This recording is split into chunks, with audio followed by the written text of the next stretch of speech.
Good afternoon, and thank you so much for joining us for our midday devotional. I'm Dr. Bruce McClure, the local minister at the Prince George's Church of Christ, located at 7800 Central Avenue in Landover, Maryland. I am so glad that you've joined us for today's lesson, and I am hopeful that I can share this screen with you uh, that has our uh, slide presentation for the day. And if not, then please just kind of follow along. And this is not the presentation that I had in mind. Uh, let's see. No, that's just me. There is something because the presentation that I really wanted you to see. Okay, let me do that. And let me get rid of that. Bear with me just 1 second. Because what I really wanted to share with you is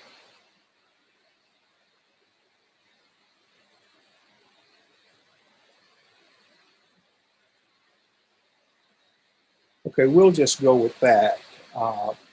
This is actually what I wanted to share with you today is how yesterday we talked about how presidents are elected.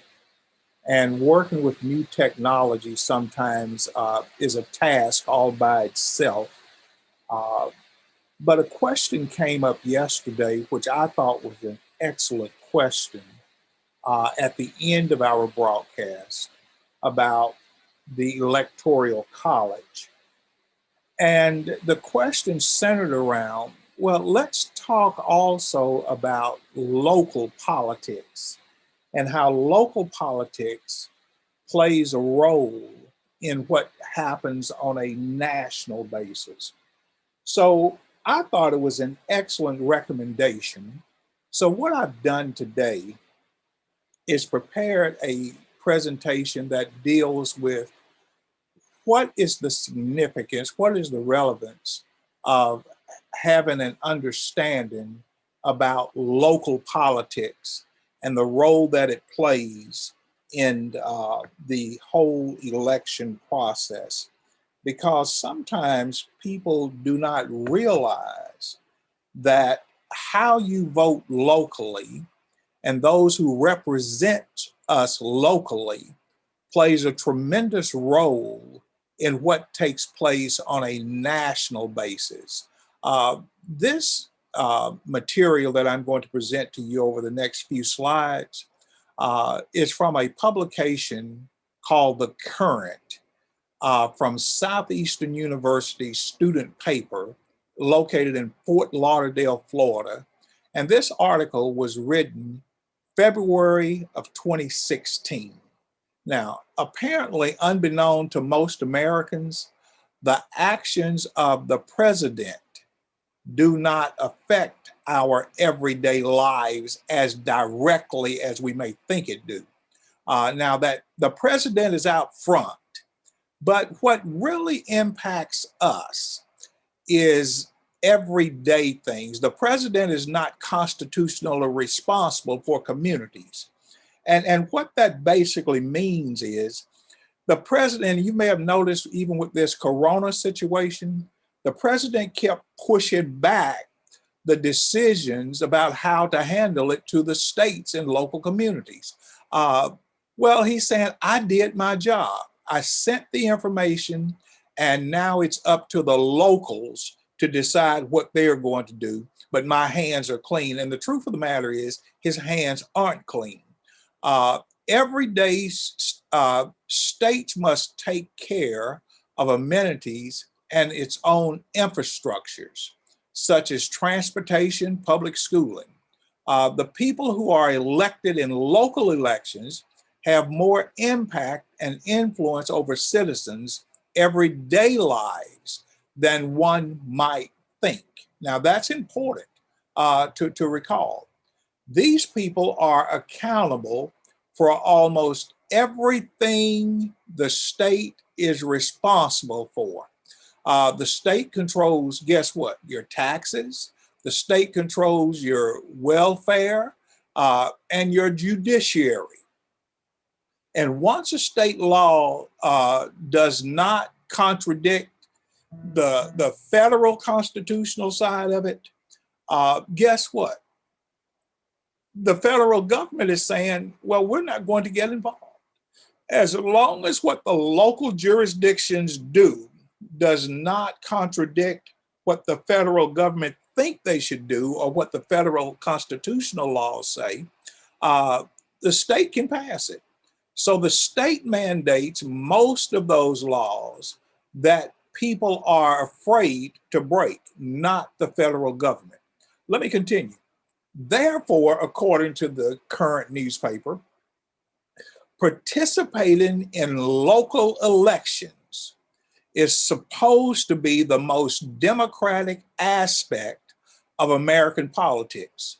These elected officials are supposed to represent citizens, but when citizens don't vote, they create a disjoint between themselves and local politicians. So the challenge becomes, who are the local politicians? I live in Prince George's County, Maryland. Who are the local politicians? I can tell you some of them, but I can't tell you all of them. And yet, when it comes to a national election, oh, you can ask me any question you want about the national ticket, and I can tell you the ups and the downs. But in terms of my local delegates, my local congressional representative, my local senator, the local judges, all of those, most people do not get involved in that. Now, here's the challenge.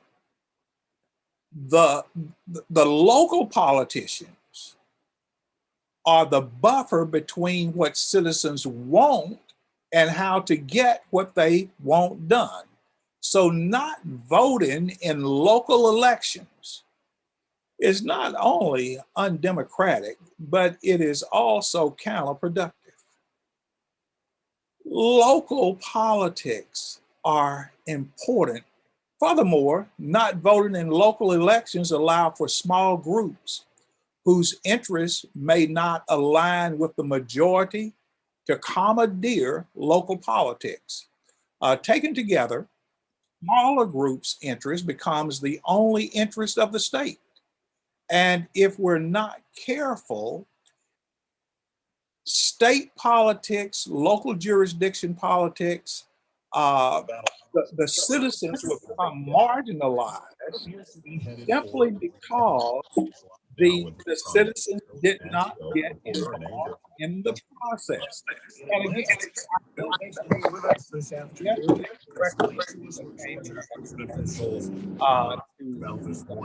with regards to local politics, super just to get everybody.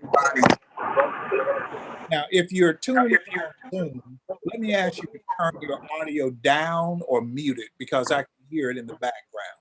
But if you're on Zoom, please mute your audio for right now. Local politics, it matters in every community. The judges, the district attorneys, the public defenders, the sheriffs, the governors, attorney generals, mayors, council people, all of these are directly impactive upon our everyday life. And if we're not involved in that local process, then we are missing the majority of the political process that impacts us every single day. Uh, District attorneys make the determination in terms of, okay, so what cases are going to be tried and what cases aren't going to be tried. Judges, based on their biases, based on their religious bents, based on their national political views, judges can make all the difference in the world in terms of the stability or the instability of a neighborhood. Here's one of my pet peeves.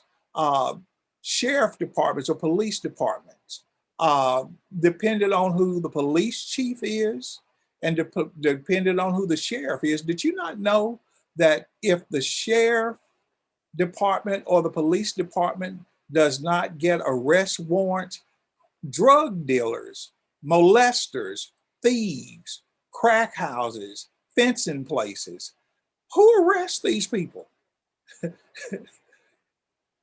It's the police. Well, who makes the decision to prosecute them? It's the district attorney's office. Who makes the decision to sentence them? It's the judges. So when we complain about what goes on in our neighborhoods in terms of criminal activity, that's impacted by the police chief. And that's impacted by the sheriffs in terms of who are these people? What are our expectations of them? Public defenders. There are some, and I've worked in trial care, and I've gone in and out of courthouses. And I have seen firsthand where some public defenders do not see the client until 2 or 3 minutes before they walk into the courtroom. They know almost nothing about the person they're defending. But guess what? With public defenders, they are assigned the case by the judges. They have a pool. And what happens in that public defender pool, they are going to get paid, win, lose, or draw, because what they are assigned is the case. And it's not driven by whether or not it's a fair trial or fair hearing for the individual. So depending on who that public defender is locally, it dictates the lifestyle of the local community. When we look at attorney generals, when we look at mayors, when we look at governors, when we look at council members, all of these are local positions. And let's please understand how important these local positions are to what goes on nationally. Now, lest you disagree with me, I want you to take a look at that list. Have you noticed that many times people who want to run for congressional offices, congressional seats, senatorial offices on a national basis, they start out in these local political arenas? I mean, you could almost go through the list of the congressional people the state of Maryland have, the senatorial people the state of Maryland have, in Washington, D.C. right now. For the most part, they started out on a local level. So the people who go national, most of the time starts out local. Public defenders, district attorneys, they move up the tier to judges, to governors. This is something that I'll predict today, that the governor, the current governor of Maryland, 4 years from now, will either run for president or he'll be somebody's vice presidential running mate. You mark it down. You heard it here first. Don't let that surprise you. Some of the crazy things that you're hearing right now coming from Washington, D.C.'s senators about the statement the current president made yesterday at that conference. They are aligning themselves not for today or tomorrow, but these men are positioning themselves for 4 years from now or 2 years from now because they have greater political aspirations. And that's how they move up the tier from local politics. And I just hope, I trust, I pray that we will understand why it is important to be aware of local politics. Uh, when we talk about the United States Congress, yesterday we talked about the Electoral College and all of that. But when we talk about the United States Congress, it's two different bodies, the senatorial and the House of Representatives. But the number of members on the Senate side are 100, two per state. And on the House of Representatives, there are 435 total, but it's based on state population. The US Senate, their term limit is 6 years. Compared to the US House of Representatives, their term limit is 2 years. Now, this is what I want you to hear about what's important about that. When you hear people like Lindsey Graham come out and talk as foolish as he did yesterday, supporting what the current president said, well, Lindsey Graham was just reelected. He's got 6 years before he has to even consider running again.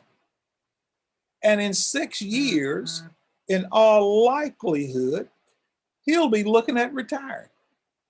So he know I can say basically what I want to right now because I've got 6 years of a sure deal. That's why it is important for us to understand the down ticket. We'll vote for the president, we'll vote for the vice president, but many people in many jurisdictions don't even look at who are these congressional people. In terms of, let me show you another slide because I don't want to belabor this. I'll get caught up in it, and the next thing you know, we'll be here for an hour. But when you look at the growing racial and ethnic diversity in Congress, I want you to look at the Blacks. Remember now, I told you there are 400 plus seats. You're looking at, as of 2019, in the 116th Congress, there were only 56 Blacks, 43 Hispanics, 17 Asians, and 4 Native Americans. This is in the House of Representatives and the Senate total. And do you wonder why these down ticket ballots are important? You see how underrepresented? Do you see that? This is complete underrepresentation. So when these bills come before the Senate or they come before the Congress, do you see why, honestly, there's very little seriousness given to them? Let me show you something else that's diminishing in these down ticket ballots. Now, they are aware of it. Many times as citizens, we're not. In terms of how the current president talks so heinously about the military, I want you to see this.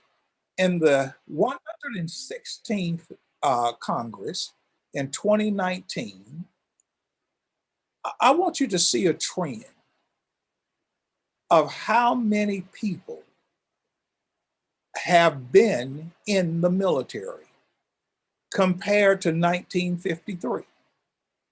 In the 83rd Congress, 1953, 62% of the congressmen, the House, had served in the military.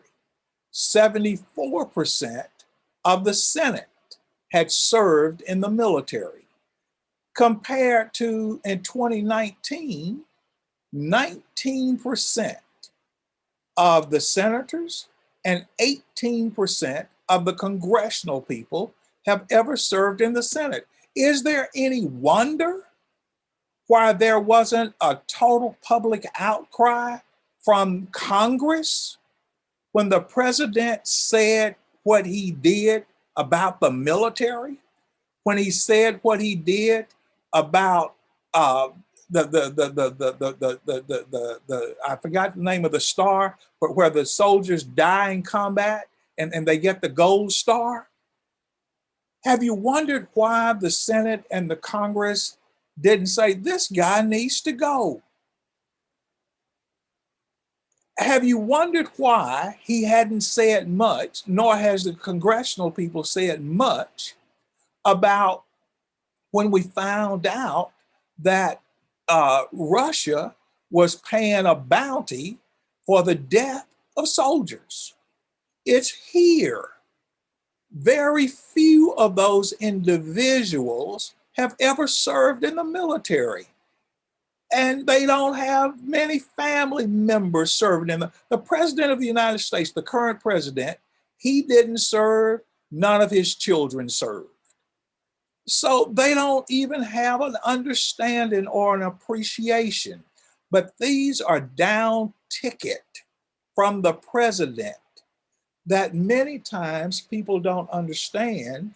Why are these why is it important to vote down ticket? This is why.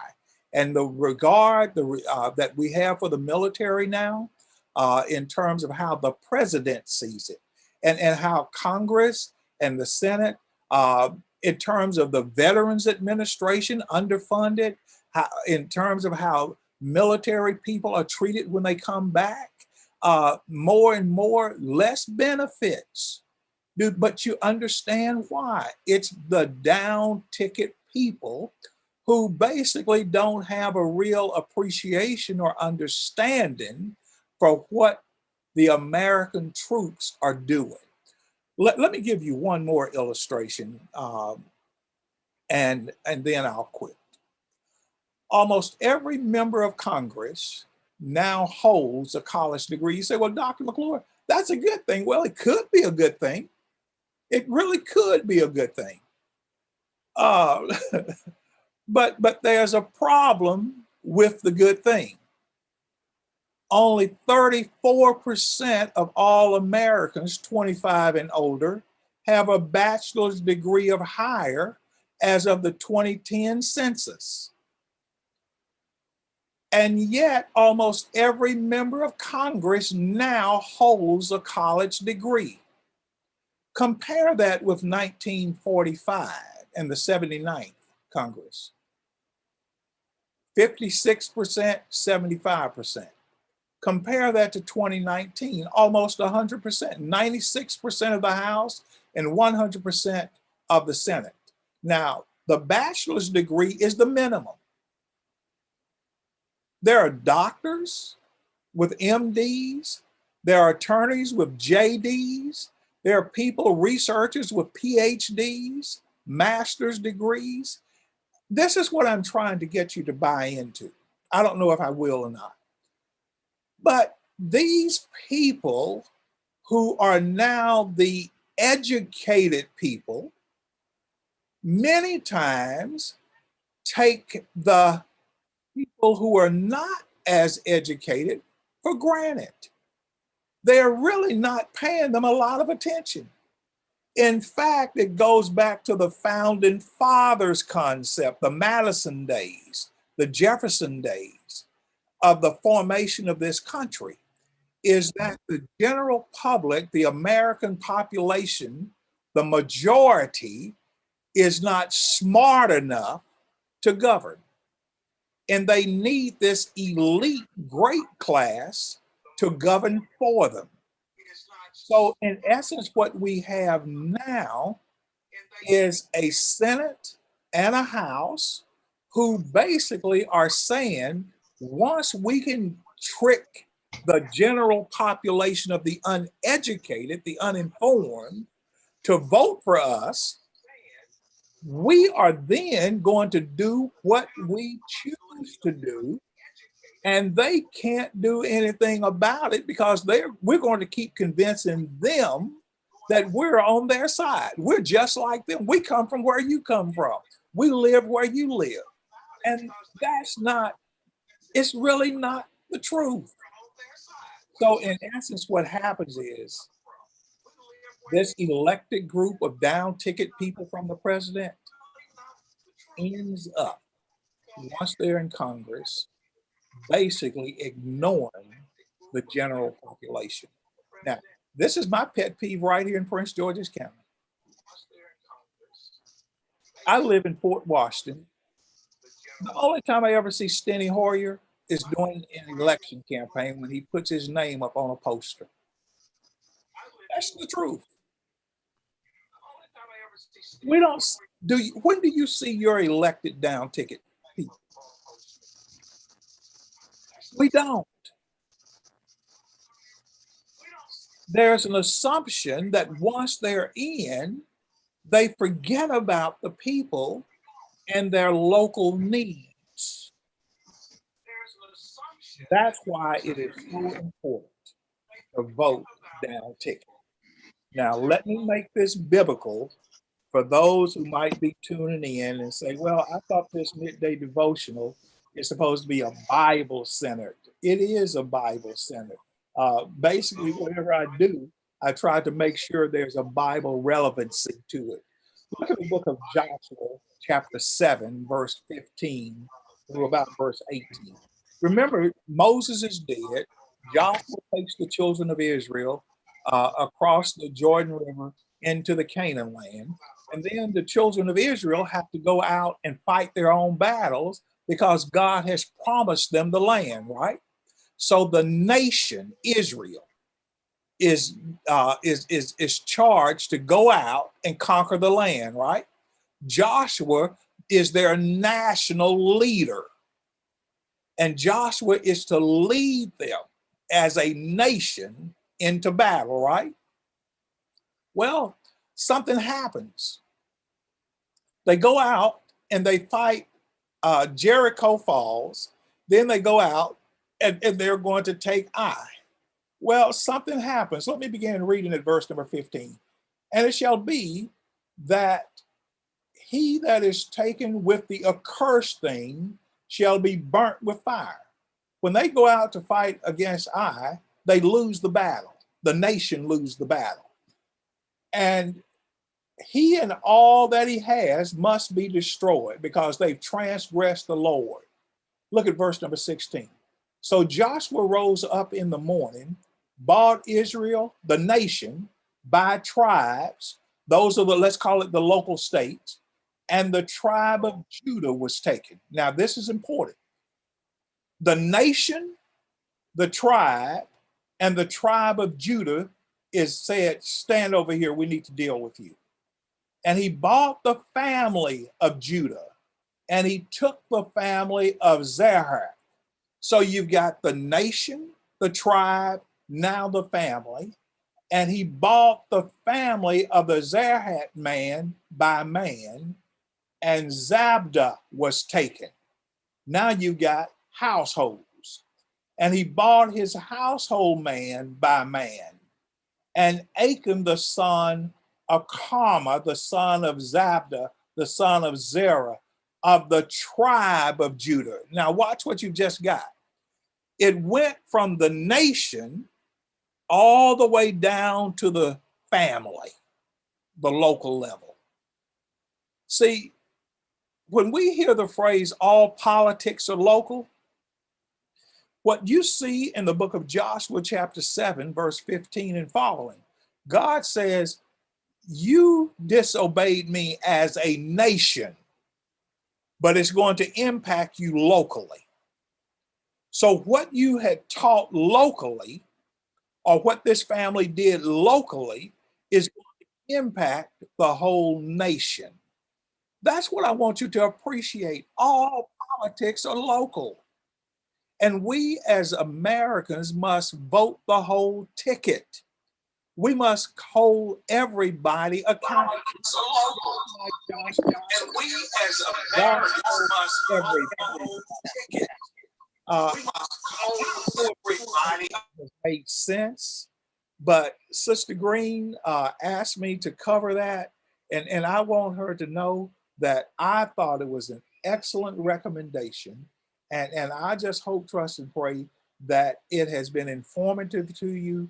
The slides will be at the Facebook page for sure, at the church website, as well as the audio track.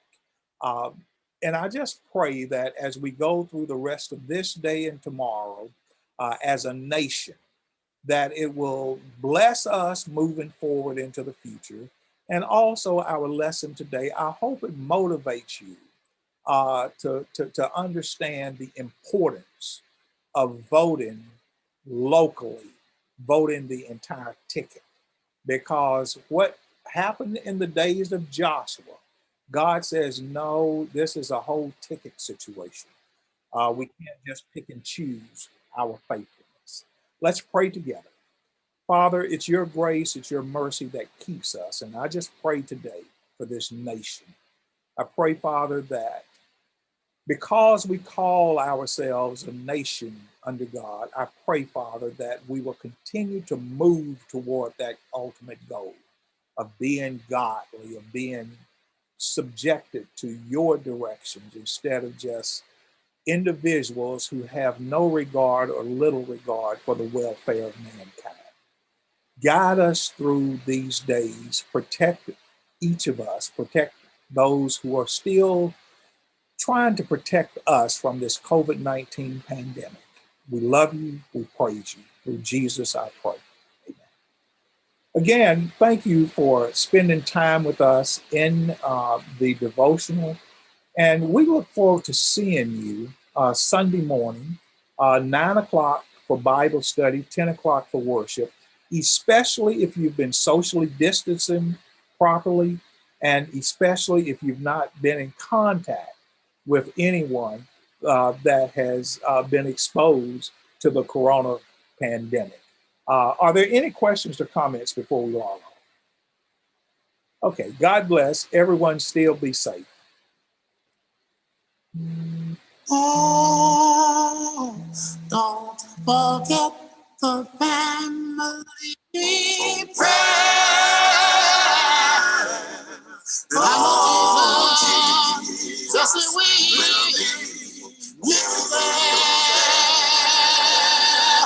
Oh, when we all get together, hey, what we got to be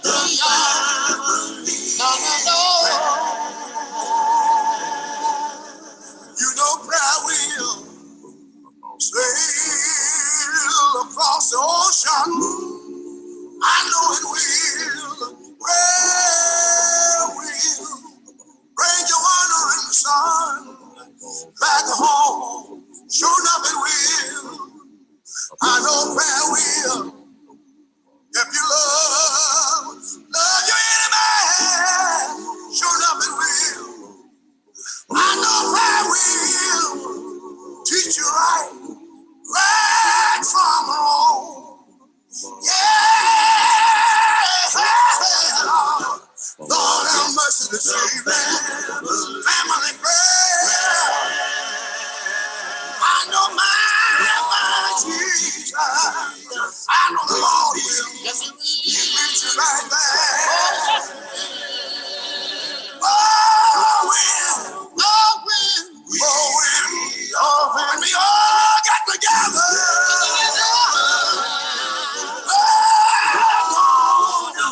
Forget all family prayer. Listen. I know prayer will. Oh yeah.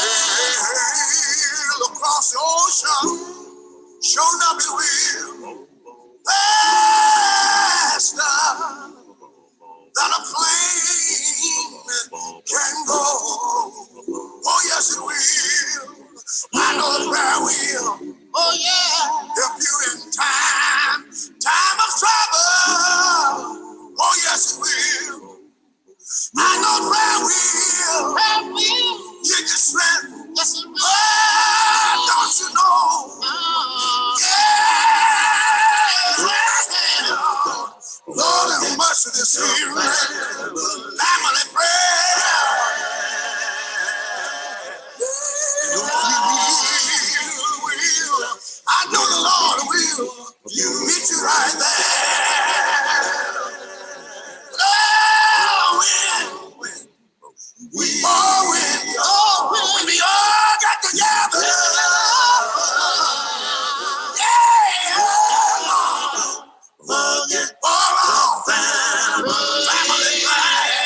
time, in the time of sorrow. Oh, yes, it will. Lord, prayer. I know prayer will bring me into your home. Sure enough, it will. Oh, yes, it will.